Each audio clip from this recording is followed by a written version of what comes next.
नमस्कार, मैं हूं नम्रता पाराशर। आप देख रहे हैं बीवीएम न्यूज। चलिए रुक करते खबरों की और खबरों में सबसे पहले बात करेंगे फरीदाबाद की।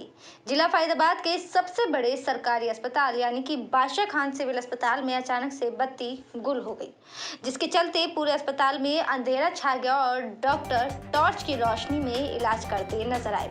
वहीं मरीज और मरीजों के तीमारदार को भी भारी परेशानियों का सामना करना पड़ा। उन्हें ये नहीं समझ आ रहा था कि वो कहाँ हैं और कैसे अपने डॉक्टर के रूम तक पहुंचे। साथ ही साथ मरीज के इलाज की प्रक्रिया भी रुक गई, जिसके चलते दाखिल मरीजों को भी परेशानियों का सामना करना पड़ा।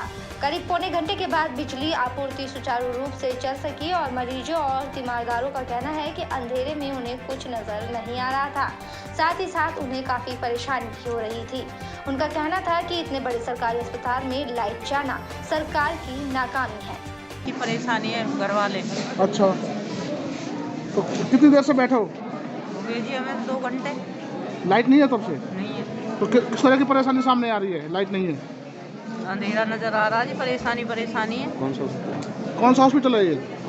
ये वो है बीके सिविल हॉस्पिटल। हम बल्लभगढ़ से हैं। तो यहाँ लाइट नहीं है तो किस तरह की परेशानी आपको सामने? परेशानी और कुछ दिखाई नहीं दे रहा है यहाँ पे। तो किस रूम में जाना है, किस डॉक्टर को दिखाना है, तो कैसे होगा? बिना लाइट के तो अंधेरा ही अंधेरा है, कुछ समझ में ही नहीं आ रहा है। कितनी देर हुई लाइट गए हुए आप? लाइट गए हुए हो गया करीब पौना घंटा हो गया। तो लाइट नहीं है तो लाइट नहीं है इतना टाइम। तो किस तरह की परेशानी सामने आ रही है? परेशानी है सारी। बिना लाइट के कहाँ कुछ दिखाई दे रहा है। आप देखो ना, पूरा अंधेरा ही अंधेरा चारों तरफ। कौन सा हॉस्पिटल है ये बादशाह खान हॉस्पिटल है। तो इतना बड़ा हॉस्पिटल है, क्या बिजली की व्यवस्था नहीं होनी चाहिए? यही तो है गवर्नमेंट का। तो भाई देखो, गवर्नमेंट इतना भी नहीं कर रही है। इतना बड़ा हॉस्पिटल होते हुए और लाइट की कोई सुविधा ही नहीं है यहाँ पे। काफी दिक्कत है आम पब्लिक के लिए। चलिए रुक करेंगे अगली खबर की और। शहर की सुंदरता में पार्कों का अपना अलग ही महत्व होता है। पार्क से न केवल इलाकों की सुंदरता बढ़ती है, बल्कि बच्चों के खेलने के लिए खुली जगह मिलती है और बड़े बुजुर्गों को शांत वातावरण मिलता है।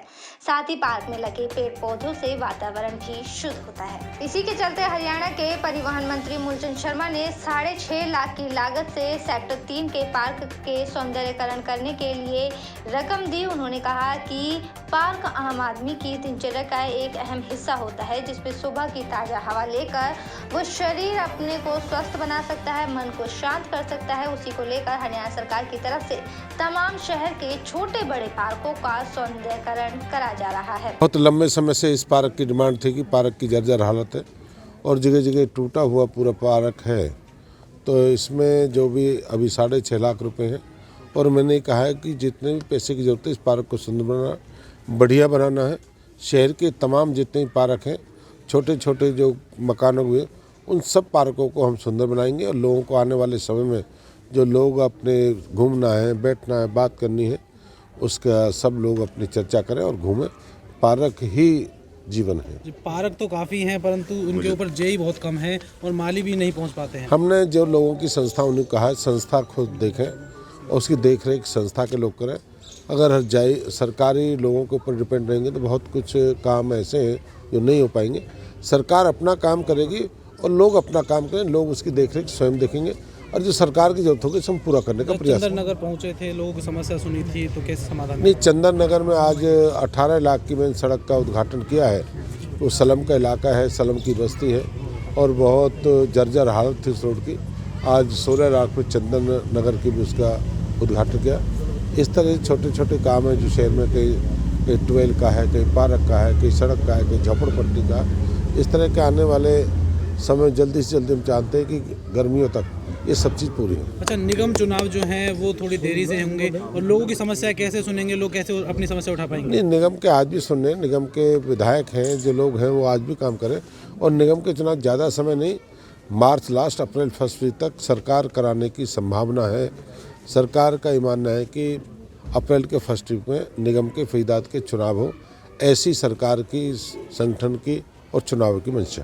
चलिए बात करेंगे अब अगली खबर की। सदर थाना इलाके के गांव फुलवाड़ी में आरएमपी डॉक्टर की गोली मारकर हत्या करने का मामला सामने आया है। डॉक्टर को पहले शराब पिलाई गई, उसके बाद में उसके साथ मारपीट की गई और फिर उसके सिर में गोली मार दी गई। गोली लगने के बाद घायल अवस्था में उसे अस्पताल लाया गया, जहां रास्ते में ही उसने दम तोड़ दिया। पुलिस ने मामले में 4 नामजद के खिलाफ हत्या का मामला दर्ज कर लिया है। गांव फुलवाड़ी निवासी नरेश ने पुलिस को दी शिकायत में कहा है कि उसका भाई राजकुमार उर्फ राजू गांव में ही घर के पास ही आरएमपी डॉक्टर की दुकान पर काम करता था। गांव के सतपाल शशिपाल से उनकी यारी दोस्ती थी। बीती रात उसे दुकान से सतपाल के घर ले जाया गया। यहां उसे गांव निवासी अजीत, सतपाल, महेश और खतेला सराय निवासी चतर सिंह ने शराब पिलाई। शराब के नशे में मृतक के साथ मारपीट की गई। जब उसने मारपीट का विरोध किया तो खतेला सराय निवासी चतर ने देसी कट्टे से उसके सिर में गोली मार दी। ये साजिश के तहत मारा है, चारों के नाम क्लियर है एप्लीकेशन में। तो किस तरह से हुई घटना, क्या मामला हुआ, शुरुआत से बताइए। घर पे बुलाया इन्होंने, अपने घर पे बुला करके दारू पिलाई है, क्या किया है, क्या पिलाया है। किसने पिलाई है? सतपाल है घर पे सतपाल के पास? हाँ, घर पे सतपाल के घर पे शीशपाल और सतपाल, उसके घर पे गोली लगी है। उसके घर पे जो कुछ हुआ है वहाँ पे हुआ। तो इनका उसको राजकुमार को मारा, हत्या की है गोली मारकर, उसका कोई क्या रीज़न क्या है? तो उनकी रंजिश थी, उससे कोई लेन देन था, क्या है आपके हिसाब से? पुरानी रंजिश लेन देन ही होगा जी, वही है। काफ़ी दिन से उठते बैठते थे साथ में। रंजिश क्या थी इनकी पुरानी? रंजिश कोई ऐसी कोई रंजिश नहीं है, तो लेन देन वाली साजिश के तहत कोई तो इन्होंने, लेन देन है आपस में इनका? उसका हमें नॉलेज नहीं है। होता रहता था, वैसे चलता रहता था इनका आपस में लेन देन। तो इसमें कौन कौन है मारने वाले?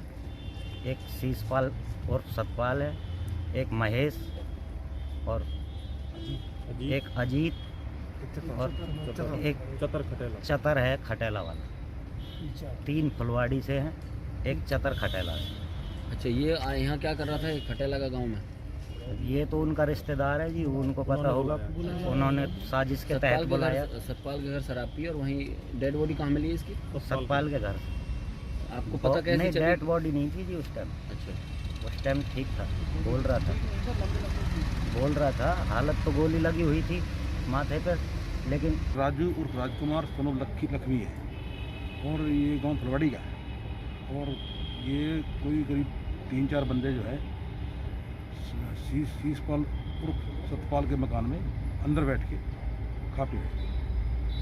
वहीं ये हुआ है, घटना घटी है कमरे के अंदर। किसने गोली मारी है, कौन है गोली मारने वाला? ये जो पता चला कि ये बता रहा है कि कोई चतरा है, बाप का नाम पता मालूम, गाँव खटेला।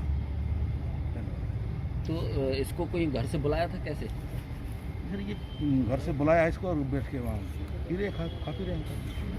पुलिस की तरफ से मामले में क्या कार्रवाई की जा रही है? पुलिस का वहाँ भरलोज कर चुके हैं, दर्ज कर दिया मुकदमा। हत्या का मुकदमा? हत्या का मुकदमा दर्ज करा दिया, पोस्टमार्टम करा रहे हैं। कोई आरोपी गिरफ्तारी हुई है अभी तक? नहीं। ठीक। झगड़े के कारण पता है, कुछ बताया कुछ अभी तक? पलवल में आजादी के अमृत महोत्सव के अंतर्गत राजकीय कन्या वरिष्ठ माध्यमिक विद्यालय पलवल कैंप द्वारा 7 दिवसीय राष्ट्रीय सेवा योजना शिविर का आयोजन स्वयं सेविकाओं द्वारा शनिवार को स्वच्छता को लेकर जागरूकता रैली निकाली गई। रैली के दौरान लोगों को नारे लगाकर स्वच्छता के संदेश दिए गए। राजकीय कन्या वरिष्ठ माध्यमिक विद्यालय पलवल कैंप की प्रवक्ता अनीता मनोजा ने बताया कि देश के प्रधानमंत्री नरेंद्र मोदी ने लोगों से आह्वान किया है कि हमें अपने देश को स्वस्थ बनाना है, तो इसके लिए स्वच्छता लानी ही होगी। लोगों को स्वस्थ रहने के लिए आसपास के क्षेत्र को साफ रखना चाहिए। पर्यावरण स्वच्छ होने से हम बीमार नहीं पड़ेंगे। रैली का उद्देश्य लोगों को स्वच्छता के प्रति जागरूक करना था। स्वयं सेविकाओं द्वारा लोगों को गंदगी नहीं फैलाने, गीला व सूखा कूड़ा अलग अलग रखने और पॉलिथीन का प्रयोग न करने के लिए प्रोत्साहित किया गया। छात्रों ने बताया कि स्कूल से लेकर पंचवटी मंदिर तक जागरूकता रैली निकालकर ये संदेश दिया गया है कि हमें स्वच्छता पर विशेष ध्यान देना चाहिए ताकि बीमारियों को दूर भगाया जा सके। चलिए बात करेंगे अगली खबर की। राजधानी में सोमवार से नर्सरी से 8वीं तक की कक्षाओं के बच्चों के स्कूल खुल रहे हैं। इसके लिए स्कूलों ने छात्रों के स्वागत के लिए तैयारियां भी कर ली है। हालांकि अभी कुछ अभिभावक बच्चों को स्कूल भेजने को लेकर आशंकित हैं। कोरोना महामारी के कारण लंबे समय तक बंद रहने के बाद बीते सोमवार से 9वीं से 12वीं तक के स्कूल खुल गए हैं, जबकि 14 फरवरी से नर्सरी से 8वीं तक की कक्षाओं के लिए स्कूल 2 साल के बाद खुल रहे हैं। इसके लिए स्कूल ने मैसेज और ईमेल के माध्यम से सहमति पत्र भेजे हैं और स्कूलों की ओर से अभिभावकों को कहा है कि वो ये सुनिश्चित करें कि बच्चा अपना सामान इस्तेमाल करे। स्कूल में खेल या अन्य किसी सभा का आयोजन नहीं किया जाएगा। नर्सरी से तीसरी तक की कक्षाओं के बच्चों को अभी भी अभिभावक स्कूल भेजने से डर रहे हैं। उन्होंने कहा कि हमने प्रार्थना सभा अलग अलग कक्षाओं के आधार पर कराने का फैसला किया है, जिससे कि कोविड प्रोटोकॉल का पालन हो। पहले खबरों में नजर डालेंगे अब सियासत की ओर। चुनाव प्रचार का आज अंतिम दिन है। कांग्रेस राष्ट्रीय महासचिव प्रियंका गांधी उत्तराखंड में कई जनसभा कर कांग्रेस की जीत के लिए पूरी ताकत लगा रही है। इस कार्यक्रम में खटीमा में प्रियंका गांधी ने मोदी सरकार पर हमला बोला। कहा कि मोदी सरकार केवल 2 उद्योगपतियों की सरकार बनकर रह गई है। पूरे देश की नीतियां सिर्फ 2 उद्योगपतियों के लिए चल रही है, जो पीएम के दोस्त हैं। जब बजट आता है तो गरीबों, किसानों, मध्य वर्ग, छोटे और मध्य व्यापारियों के लिए कुछ भी नहीं दिया जाता। साथ ही कहा कि एक राजनीतिक नेता का सबसे बड़ा कर्तव्य क्या है? जनता की सेवा, उनका विकास। आज सभी बीजेपी नेता आपके सीएम से लेकर देश के पीएम तक केवल अपने विकास के बारे में सोच रहे हैं, कोई आपके बारे में नहीं सोच रहा। तो वहीं चुनाव प्रचार के आखिरी दौर में बीजेपी और कांग्रेस के स्टार प्रचारक कार्यकर्ताओं में जोश भर रहे हैं। यूपी के मुख्यमंत्री योगी आदित्यनाथ ने नई टिहरी पहुंच गए और यहां सभा को संबोधित करते हुए सीएम योगी आदित्यनाथ ने लोगों से एक बार फिर कमल को वोट देने की अपील की। यहां कांग्रेस पर तंज कसते हुए सीएम योगी आदित्यनाथ ने कहा कि जहां नहीं डूबे वहां भी पार्टी को दोनों भाई बहन डुबा रहे हैं। उन्होंने कहा कि हिंदू सांप्रदायिक शब्द नहीं, हमारी सांस्कृतिक पहचान है। हम कहीं भी जाते हैं तो हमारी पहचान इसी से होती है। योगी आदित्यनाथ ने कहा कि यूपी आज अपराध मुक्त हुआ है। उत्तराखंड में भी बीजेपी की सरकार इसलिए भी जरूरी है कि अगर यूपी में अपराधियों पर कार्रवाई होती है तो वो भागकर उत्तराखंड की तरफ ही आएंगे। हंसी भरे अंदाज में सीएम योगी आदित्यनाथ ने कहा कि वैसे तो मैं अपराधियों को छोड़ता नहीं हूं, लेकिन फिर भी अगर वो भागकर उत्तराखंड आते हैं तो सुरक्षा के लिए बीजेपी की सरकार जरूरी है। इससे सुरक्षा व्यवस्था मजबूत होगी। मेरे साथ खबरों में फिलहाल इतना ही। आप बने रहिए BVM न्यूज के साथ। फिलहाल मुझे दीजिए इजाजत। नमस्कार।